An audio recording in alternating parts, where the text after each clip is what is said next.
So hello guys, खूप जणांना वाटलं असेल की मी डेजचं चॅलेंज बंद केलं, तर असं काही नाहीये. मी लॉंग ब्रेकवर होते, तर आजपासून परत स्टार्ट करूया. सगळ्यात पहिले कांदा, शिमला मिर्च आणि पनीर मोठ्या साईजमध्ये कट करून घेतले. त्यानंतर हे सगळं ॲड करून थिक बॅटर बनवून घेतलं.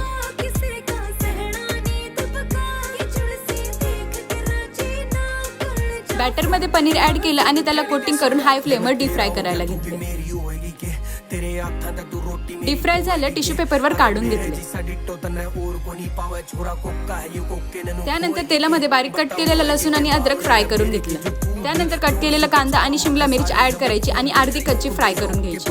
स्क्रीनवर दिलेले सॉसेस सगळे मिक्स करून घेतले. कॉर्नफ्लॉवरमध्ये पाणी मिक्स करून त्याची पेस्ट बनवली आणि ती ॲड केली. फ्राय केलेलं पनीर व्हेजिटेबल्समध्ये मिक्स करून घेतले.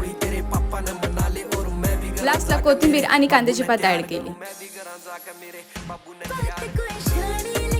चला मग चिली पनीर रेडी झालंय. मी तर भाकरीसोबतच